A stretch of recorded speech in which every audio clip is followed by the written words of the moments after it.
তো ইউজার নেমটা করতে গেলে এখানে কী করতে হবে,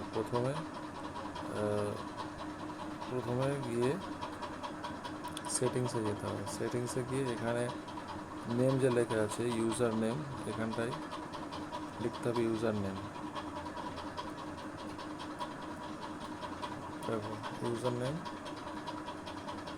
কোনো একটা কিছু দিয়ে ইউজার নেমটা লিখে এই আচ্ছা এটা ইনভ্যালিড,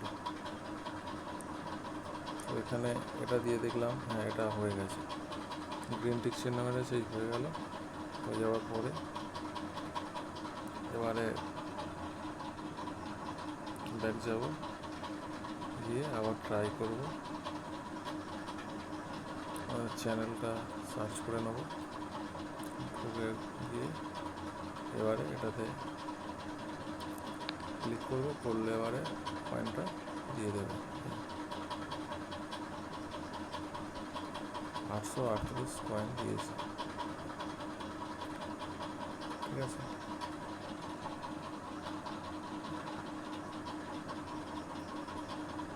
আরেকবার চেক করে নেবো, 838 পয়েন্ট দিয়েছে।